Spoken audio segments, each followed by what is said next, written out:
Jadi perubahan fisiologi tubuh manusia terkait dengan kondisi lingkungan. Jadi fokus kita hari ini membahas dua topik ya. Yang pertama bagaimana dampak ke kedalaman ya fisiologi di kedalaman.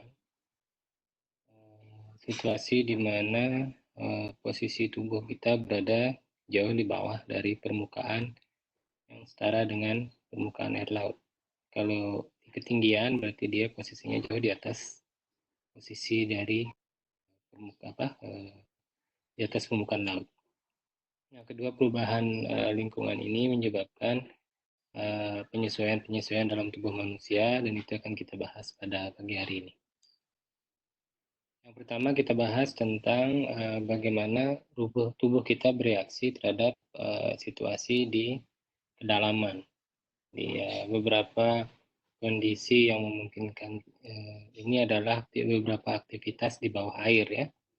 Aktivitas di bawah air bisa berupa aktivitas rekreasi, recreational activity, bisa juga berupa aktivitas yang berkaitan dengan pekerjaan ya. Ada beberapa jenis pekerjaan yang mengharuskan seorang untuk menyelam ya di kedalaman, seperti pencari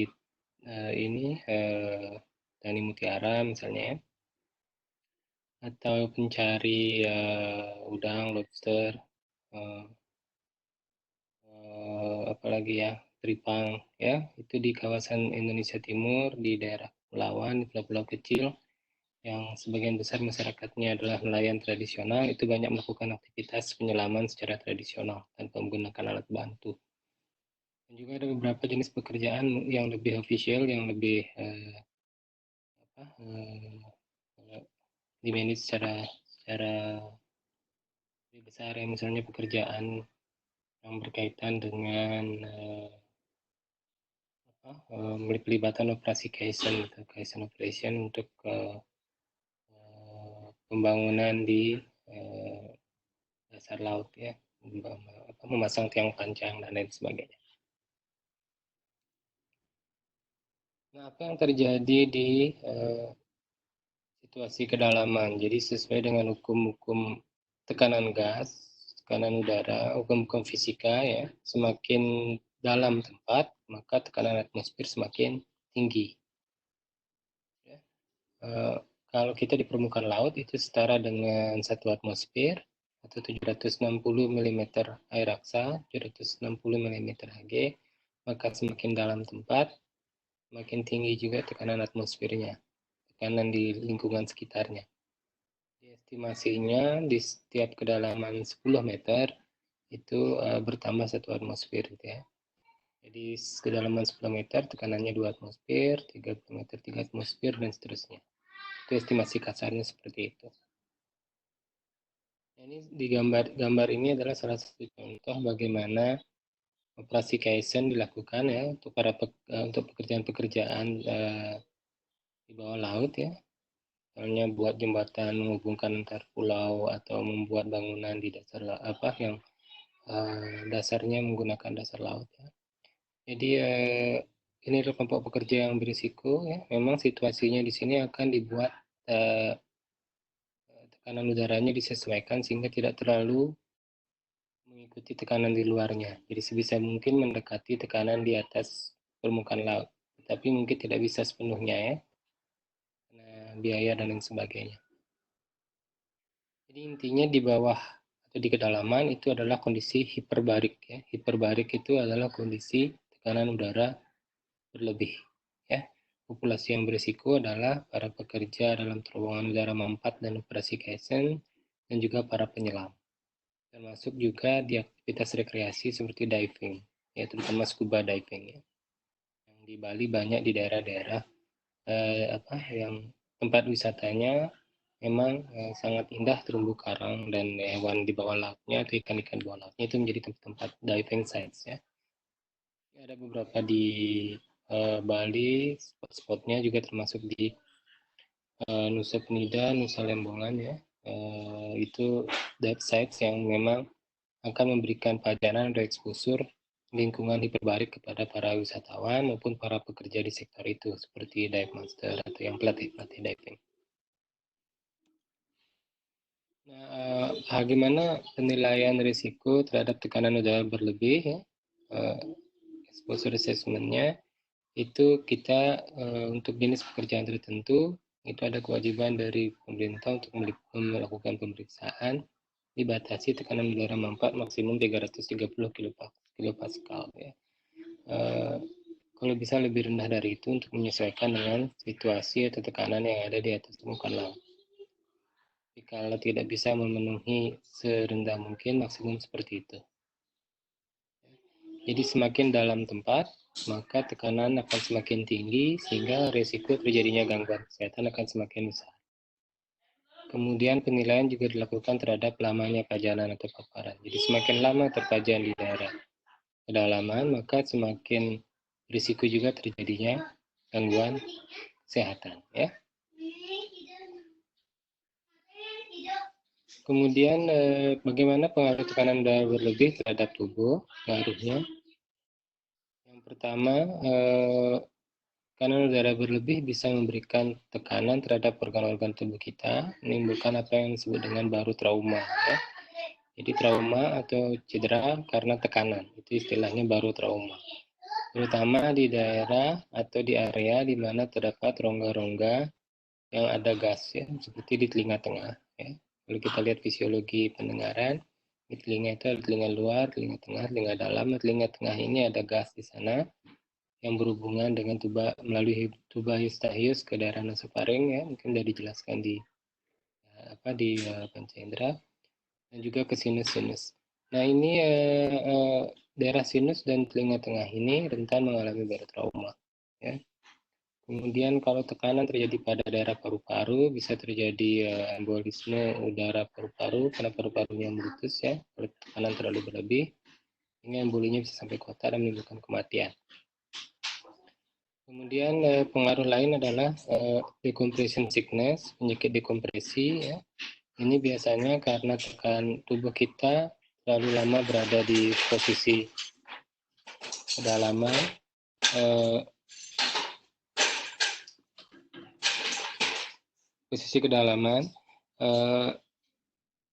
Itu menyebabkan terjadinya penyakit dekompresi, sehingga kalau terlalu cepat naik ke atas permukaan maka bisa menyebabkan terjadinya peningkatan gelembung-gelembung nitrogen, karena semakin dalam tempat biasanya kandungan nitrogen di atmosfer sekitar kita itu lebih tinggi daripada komposisi nitrogen lebih tinggi pada ada perubahan komposisi nitrogen dan oksigen, ya. Itu yang disebut dengan penyakit dekompresi atau Kaysen disease, ya, istilahnya BENS, ya. Itu berapa kali terjadi di Bali, di daerah-daerah wisata, kalau prosedur naik dari kedalaman tidak bagus, ya.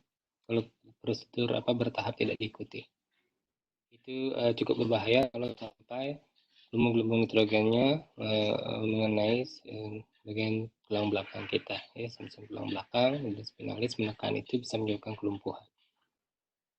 Juga terjadi kondisi apa yang disebut dengan osteonekrosis disbarik, ya, karena gangguan tekanan maka terjadi kerusakan dari jaringan-jaringan. Ini yang saya sebutkan tadi sebagai penyakit dekompresi atau Kaysen disease, decompression sickness. Itu pembentukan gelembung-gelembung nitrogen dalam darah akibat dekompresi yang terlalu cepat. Kemudian gangguan sirkulasi dan jaringan setempat bisa terjadi, dan berat ringannya tergantung dari sejauh mana gelembung-gelembung nitrogen itu menyumbat atau menimbulkan gangguan. Jadi kalau tipe 1 biasanya gejalanya khas nyeri-nyeri sendi, ya. Jadi otot pada tungkai bawah terutama, ya, seperti gejala rematik, gejala gangguan pada persendian. Itu seperti tipe 1 ini yang sering dialami oleh nelayan-nelayan tradisional di daerah-daerah kepulauan. Dia menyelam mencari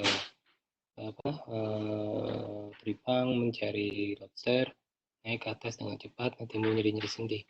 Nah, tetapi kalau gelembung-gelembung nitrogen yang dalam darah itu kemudian menyumbatnya di daerah medula spinalis, di tulang belakang, itu bisa menimbulkan yang lebih serius, tergantung tingkatannya, ya. Kalau di tingkatan torakal, servikal, bisa menimbulkan kelumpuhan, gangguan saraf, dan bahkan kematian. Mungkin pernah dengar berita yang penyelam kemarin yang mencari korban pesawat tenggelam Lion Air ya, kalau tidak salah. Jadi tim rescue-nya menyelam, kemudian karena naik terlalu cepat, mungkin ada situasi panik di sana karena oksigen yang habis dan sebagainya, sehingga terjadi penyakit ini, penyakit dekompresi ini, sehingga meninggal sampai di atas.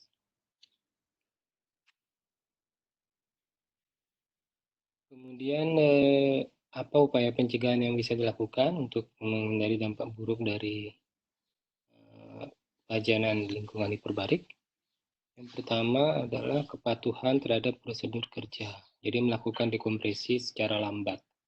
Ya, meskipun pada operasi KSN udaranya sudah di-pressurize sedemikian rupa untuk bisa sedikitnya menyesuaikan dengan lingkungan di permukaan laut, tetapi tetap juga lebih tinggi daripada 1 atmosfer ya.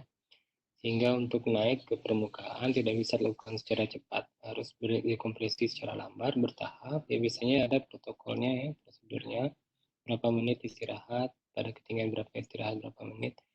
Nah, kalau itu diikuti, biasanya tidak menimbulkan dampak buruk seperti penyakit dekompresi.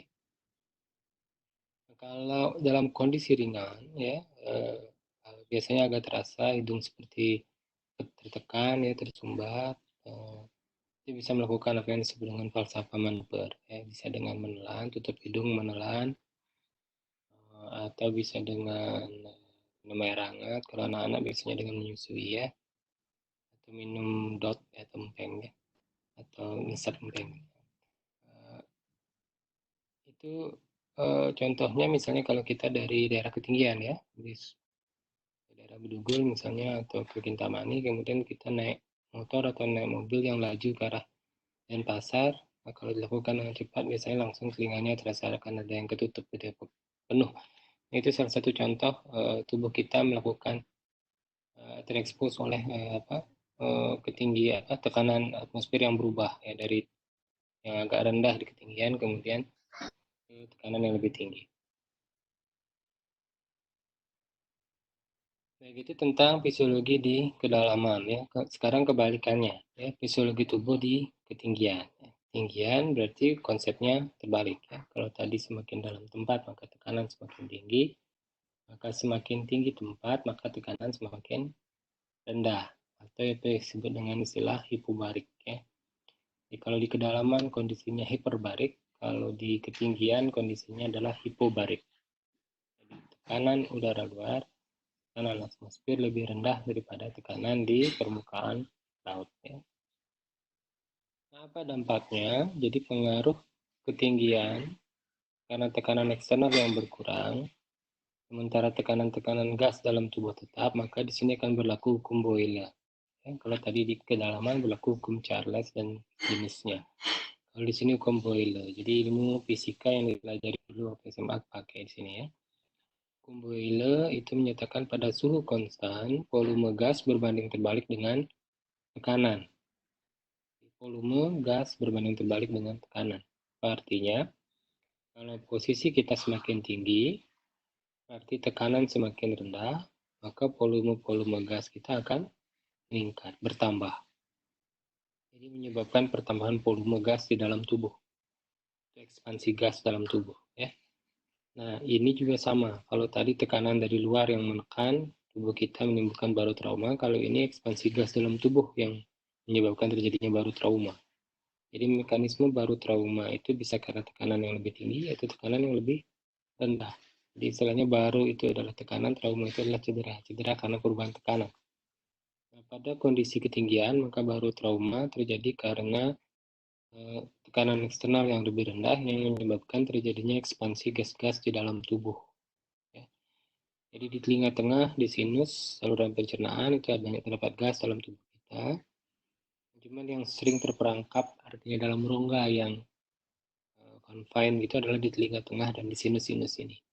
Jadi kalau ada infeksi di telinga tengah misalnya ada produksi gas-gas oleh bakteri di sana, maka gas-gas di telinga tengah akan mengembang, menimbulkan nyeri yang luar biasa. Demikian juga gas-gas yang ada di sinus. Kalau ada yang mengalami sinusitis, peradangan sinus, produksi gas bakterinya, gasnya mengembang pada saat kita terpajan atau terekspos oleh lingkungan ketinggian.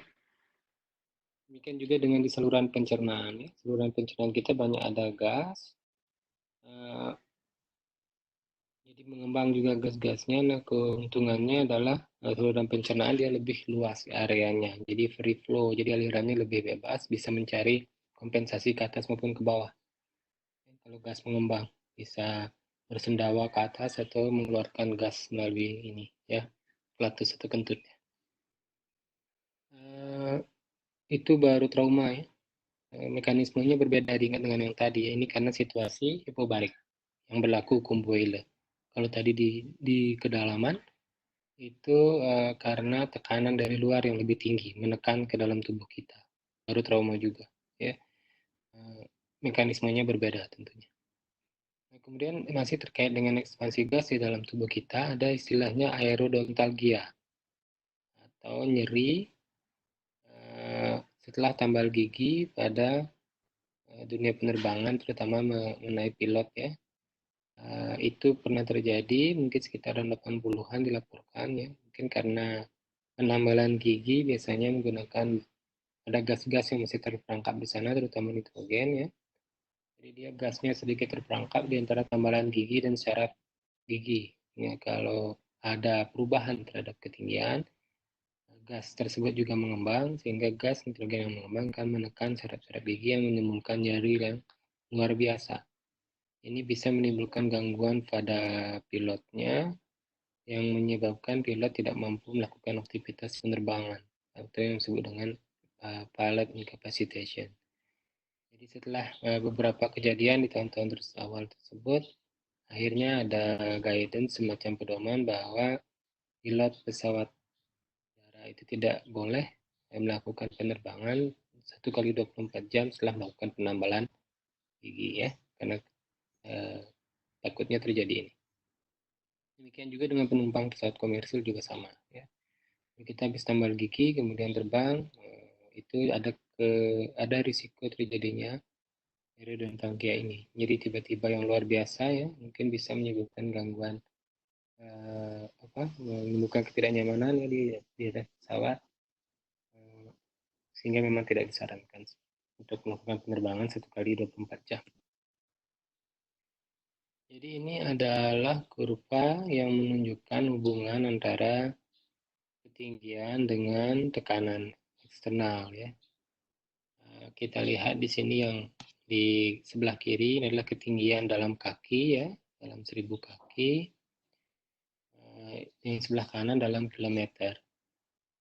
Jadi kita mungkin lebih familiar dengan ketinggian dalam kilometer, tetapi di dunia penerbangan itu biasanya memakai istilah kaki ya. Istilah penerbangan 30.000 kaki, 40.000 kaki ya. Di pesawat terbang itu dia ketinggian jelajahnya atau cruising altitude-nya berada di antara ini ya. 30.000 40.000 kaki. Jadi pesawat itu di sini. Nah, yang horizontal ini adalah tekanan. Ini dalam kilopascal, sedangkan ini dalam milimeter raksa atau milimeter Hg.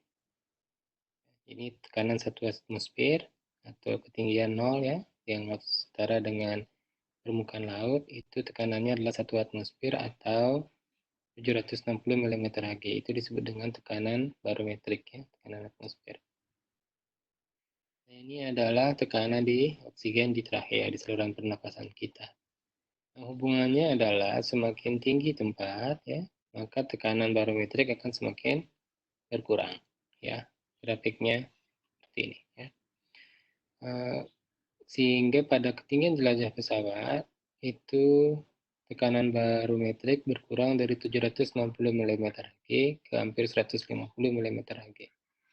Ini situasi di mana makhluk hidup seperti manusia itu tidak bisa bertahan ya. Dalam beberapa detik sudah langsung meninggal ya. Sehingga perlu penyesuaian pesawat itu, kemudian kabinnya di pressurize juga ya, diatur tekanannya sehingga tekanan di kabin itu setara dengan ketinggian 5.000 sampai 8.000 kaki, antara 2 sampai 2,5 km. Tekanan kabin itu adalah seolah-olah lingkungan kabin itu atau kabin altitude, tekanan kabin itu seolah kita berada di ketinggian ini. Atau di atas puncak gunung yang tingginya antara 2 sampai 2,5 kilo. Anggaplah Gunung Batur atau Gunung Agung, Gunung Apang gitu ya. Ini berapa ketinggian dari beberapa gunung yang populer ya. Ini yang Mount Everest ada base camp-nya itu sudah di 5 kilo ketinggiannya ya. Apalagi puncaknya base camp terakhir 8 kilo. Ini kalau mau mendaki Mount Everest ya. Ketinggian sekitar di sini ya. Setelah bisa mendaki sampai di base camp terakhir ini di 8 kilo, berarti di sini perubahan tekanannya adalah jauh drastis, berkurang hampir dari 500 mm Hg. Demikian juga dengan tekanan oksigen di trachea di saluran nafas. Jadi kemampuan tubuh kita untuk mengambil oksigen memasukkan oksigen ke dalam tubuh juga berkurang. Kalau di ketinggian 1 atmosfer di permukaan laut 150, kemudian menurun tajam ya, sampai separuhnya di sini ya. Ada ketinggian 18.000 kaki kurang lebih. Seterusnya menurun. Jadi ini adalah kurva yang menunjukkan bahwa semakin tinggi tempat maka tekanan atmosfer atau tekanan barometrik akan berkurang. Seperti yang saya sebutkan tadi, di lingkungan kabin pesawat itu di pressurize sedemikian rupa ya, sehingga pesawat komersial modern sangat aman dan cukup nyaman untuk kita lakukan perjalanan. Ya, ada yang namanya cabin pressurized system, sistem tekanan kabin. Pesawat komersial yang modern saat ini itu terbang dengan ketinggian kabin ya, kabin altitude antara 4.000 sampai 8.000 kaki, sekitar 1,2 sampai 2,4 km. Itu disebut dengan kabin altitude. Kalau dia posisi pesawat yang sebenarnya disebut dengan cruising altitude tadi. Di ketinggian jelajah itu yang berkisar antara 30.000 sampai 40.000 kaki yang saya sebutkan tadi, atau sekitar 10 sampai 12 km dari permukaan laut.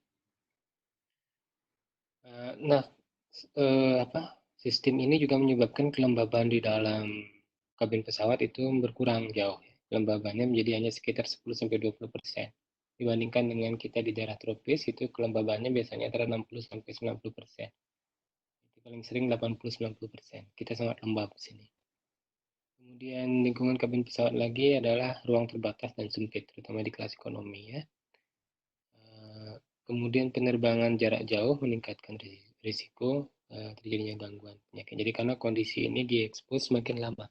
Sebetulnya dengan kondisi fisiologi yang didesain itu untuk orang normal tidak menimbulkan gangguan, tetapi risiko akan meningkat seiring dengan lamanya kita terekspos oleh situasi di ketinggian atau kubarik. Nah, kurva ini adalah kurva yang terkenal ya di bidang biomedis, disebut dengan kurva disosiasi oksihemoglobin, karena menunjukkan kemampuan tubuh kita untuk mengambil oksigen dari lingkungan berkaitan dengan perubahan ketinggian lingkungan pertama. Ya. Yang ini adalah saturasi hemoglobin dan oksigen. Jadi seberapa baik hemoglobin mengikat oksigen ya. Jadi kalau 100% berarti kalau ada 100 molekul oksigen semuanya diangkut ya oleh hemoglobin. Kalau 90% berarti ada 10 yang lepas dari 100 molekul, 90 dibawa ke peredaran darah oleh hemoglobin. Itu disebut dengan saturasi oksigen hemoglobin dalam persen ya. Sedangkan yang horizontal ini adalah ketinggian dan juga di tampilkan di sini tekanan parsial ya untuk oksigen, tekanan parsial oksigen di alveoli. Itu juga berkaitan dengan kemampuan pertukaran gas di alveoli. Sistem pernapasan sudah kita bahas ya. Sampai alveoli kemudian terjadi pertukaran gas antara oksigen dan CO2. Nah, kalau partial pressure-nya normal, maka pertukaran gas akan berlangsung secara baik. Kalau berkurang, maka mempengaruhi pertukaran oksigen CO2.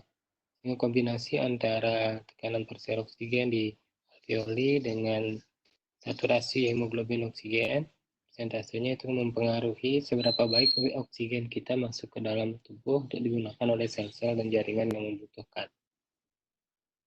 Nah, kita lihat di sini pada permukaan laut, sea level ya, saturasi oksigen hemoglobin sangat tinggi ya, mungkin hampir 100%, umumnya sekitar 98%.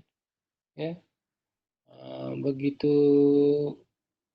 semakin tinggi tempat ya, ini dalam meter, atasnya bawahnya dalam feet ya, dua-duanya ditampilkan karena di dunia penerbangan biasanya pakai feet, atau di negara Amerika biasanya pakai feet, kita pakai meter.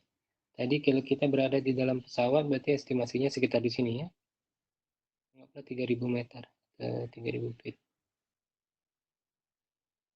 atau 8, harusnya 8000 ya, karena batas maksimum dari aturan di dunia penerbangan dari pemerintah itu adalah maksimum kabin pesawat itu disetting 8.000 kaki. Jadi anggaplah di sini maka berkurang ya, di sekitar 92%, 90-92%. Jadi itu kenapa kemarin gambaran klinis COVID-19 juga ya, COVID-19 itu salah satu gejala khasnya kan sesak napas dan secara objektif dibuktikan dengan saturasi oksimoglobin yang rendah. Ya, bisa sampai kurang dari 90%. Itu kenapa disebutkan kondisi pernafasan penderita COVID-19 itu seperti penyakit di ketinggian atau altitude illness. Itu yang membingungkan kemarin ya, pastinya. Nah, ini kembali ke faktor ketinggian ya. Jadi di lingkungan pesawat terjadi penurunan juga meskipun tidak banyak. Ya, demikian juga dengan tekanan parsial oksigen di alveoli ya, menurun dari 100 ya. Jadi sekitar berapa ini ya? Kemudian menurun ke jadi 60-70 mungkin ya. Jadi dua-duanya menurun pada lingkungan kabin pesawat. Sehingga estimasinya anggaplah pesawat itu men-setting kabin, punya settingan kabin altitude 8.000 kaki ya, karena ini maksimum yang diperbolehkan oleh peraturan internasional dan juga peraturan masing-masing negara. Pada kondisi ketinggian kabin 8.000 kaki atau kabin altitude 8.000 feet, itu tekanan barometrik akan menurun dari 760 di permukaan laut ke 565. Yang tabel gambar yang pertama tadi yang menunjukkan hubungan antara tekanan dengan ketinggian ya. Kemudian tekanan oksigen parsial di arteri ya juga menurun ya. Di alveoli sebetulnya ya. Dari 98 mm Hg pada permukaan laut menurun menjadi 55 mm Hg. Hampir separuhnya, lumayan ini penurunannya. Saturasi, bukan saturasi ya, salah ketik ya. Saturasi oksigen darah dari 98% di permukaan laut menurun menjadi sekitar 60%. Ya, semua mengalami penurunan. Nah, meskipun terjadi penurunan-penurunan ini, kebanyakan orang sehat mampu melakukan adaptasi terhadap kondisi ini, kondisi hipoksia ringan ini. Ya. Jadi kalau kita yang tidak ada gangguan kesehatan, tidak mengalami masalah untuk kondisi-kondisi ini. Ya. Tetapi mereka yang memiliki gangguan atau fungsi dari sistem kardiovaskular ya, kita pernah bahas sistem darah, cairan tubuh, cairan kardiovaskular, itu bisa mengalami pemberatan atau memberat gejalanya atau penyakitnya menjadi kambuh. Terutama pasien-pasien yang anemi, kita tahu anemi kadar hemoglobinnya dalam tubuhnya rendah ya. Sehingga dengan saturasi yang berkurang maka jumlah oksigen yang dimasukkan juga akan berkurang karena kadar radionya juga rendah.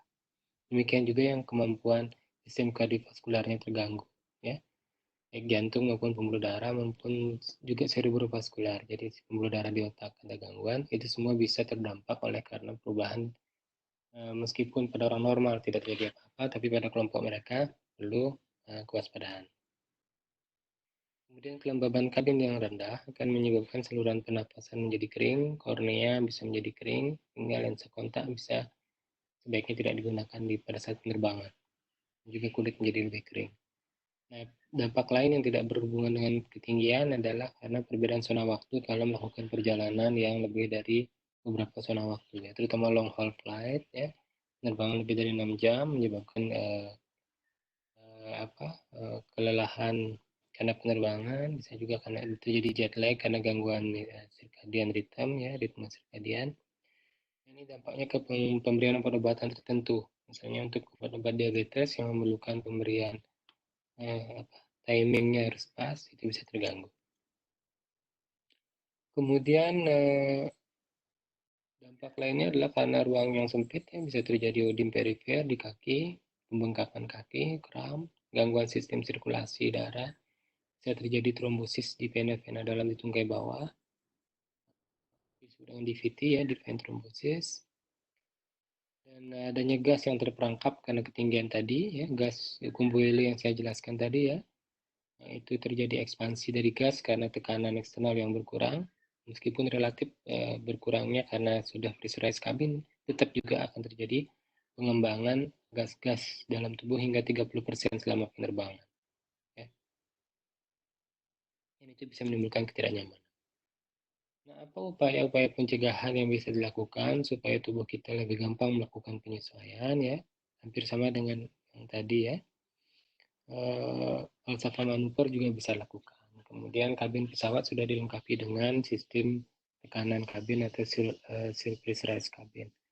Kalau dalam keadaan sakit mungkin bisa dibantu dengan obat-obatan yang bisa melonggarkan saluran nafas atas. Itu istilahnya dekongestan lokal, tetes hidung yang bisa menjadi dekongestan. Atau kalau tidak esensial sekali perjalanannya bisa ditunda, ya. Jadi kalau harus melakukan penerbangan, ya, batuk pilek sebaiknya ditunda. Tapi kalau harus melakukan menggunakan dekongestan lokal, hindari makan minum terlalu cepat sebelum penerbangan, karena semakin cepat makan katanya udara yang masuk semakin banyak sehingga di saluran pencernaan akan banyak ada udara sehingga bisa mengembang dan menimbulkan ketidaknyamanan di udara.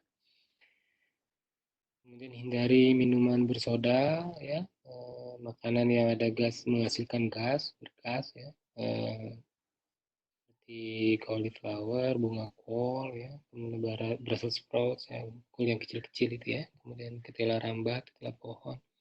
Semua makanan yang berpotensi menghasilkan gas mungkin dikonsumsinya jangan dekat-dekat dengan melakukan penerbangan. Karena kalau itu dilakukan agak atau banyak gas di dalam saluran pencernaan menimbulkan ketidaknyamanan pada saat penerbangan. Mungkin juga dengan makanan minuman bersoda. Jadi kalau sudah di atas pesawat, tubuh sudah menyesuaikan bisa secara fisiologis, boleh minumnya, tetapi kalau sebelum itu sebaiknya hindari karena perubahan ketinggian menyebabkan gas-gas tersebut akan ada gas-gas yang dihasilkan dari minuman bersoda itu akan mengembang dan menimbulkan perasaan tidak nyaman. Nah, kemudian kalau tambal gigi sebaiknya 24 jam setelah itu baru bisa melakukan penerbangan, ya. Ini berkaitan dengan aerodontal giat tadi yang saya jelaskan di awal. Mungkin itu materi yang berkaitan dengan perubahan lingkungan, terutama ketinggian dan kedalaman, ya. Kalau ada yang ingin ditanyakan, saya persilakan. Bisa ditulis di chat box-nya, bisa juga langsung raise hand dan langsung ditanyakan. Silakan.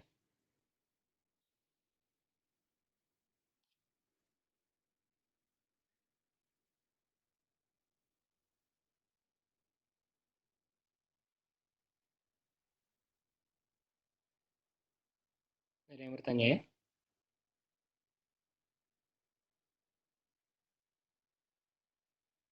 Biasanya kalau di kelas pada rajin bertanya, ya, kelas B ini, ya.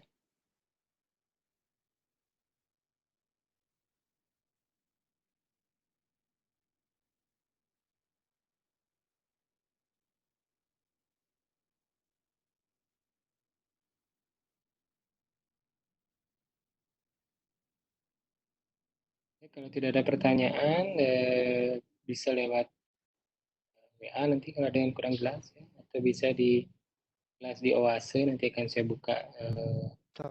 Selamat pagi, Dok. Ya, silakan. Perkenalkan, nama saya Pandi Putranggita Pratnyana. Saya ingin bertanya, Dok, misalnya kan di suatu daerah seperti Kintamani itu kan cuacanya tidak sesuai dok, kadang-kadang panas sekali, kadang-kadang dingin sekali. Bagaimana orang-orang di daerah tersebut menyesuaikan diri agar fisiologi tubuh mereka masih bisa bertahan dok? Itu sih dok. Terima kasih. Baik, Pande ya, pertanyaannya tentang suhu tubuh. Jadi memang ada juga kaitan antara ketinggian dengan suhu di lingkungan ya. Semakin tinggi tempat, suhunya juga akan semakin berkurang, semakin sejuk kalau kita bilang di sini ya. Dan semakin mendekati pantai, suhu biasanya semakin panas, terutama di daerah tropis seperti kita di sini. Itu kenapa di daerah Kintamani itu dengan ketinggian sekian maka suhunya sejuk sekali di sana. Demikian juga di daerah Bedugul dan di daerah perbukitan atau pegunungan lain. Nah itu juga mempengaruhi ya, kan hukum Boyle itu kan asumsinya pada suhu konstan. Nah, dalam keadaan tersebut maka eh, tubuh manusia akan melakukan penyesuaian-penyesuaian. Ya, kalau di orang yang tinggal di Kintamani biasanya mereka kalau diperiksa kadar hemoglobinnya secara umum jauh lebih tinggi daripada eh, kita-kita yang tinggal di dekat dengan dataran rendah atau di dekat pantai. Kenapa hemoglobinnya lebih tinggi? Karena untuk menyesuaikan ya, karena semakin tinggi tempat kadar oksigen kan semakin berkurang ya. Itu hemoglobinnya ditambah supaya bisa mengangkut oksigen ke dalam tubuh lebih banyak. Sehingga lama kelamaan tubuh melakukan aklimatisasi ya, untuk melakukan penyesuaian sehingga mampu untuk berfungsi secara normal. Nah, kalau berkaitan dengan perubahan suhu yang tiba-tiba, itu mungkin maksudnya pagi hari dingin, malam hari dingin, kemudian siangnya tiba-tiba panas gitu ya. Nah, itu memang pengaruhnya juga terhadap kalau tidak terbiasa dengan situasi tersebut, kalau kita yang kembali berkunjung ke sana mungkin akan mengalami apa perubahan yang tiba-tiba karena suhu yang berubah drastis itu. Tapi bagi orang di sana mungkin sudah terbiasa dengan perubahan itu. Jadi tubuh melakukan adaptasi atau aklimatisasi sehingga tidak terjadi fungsi yang patologis dalam tubuh kita. Mungkin itu yang bisa saya jelaskan. Silakan kalau ada yang bertanya lagi. Baik dok, baik dok. Terima kasih.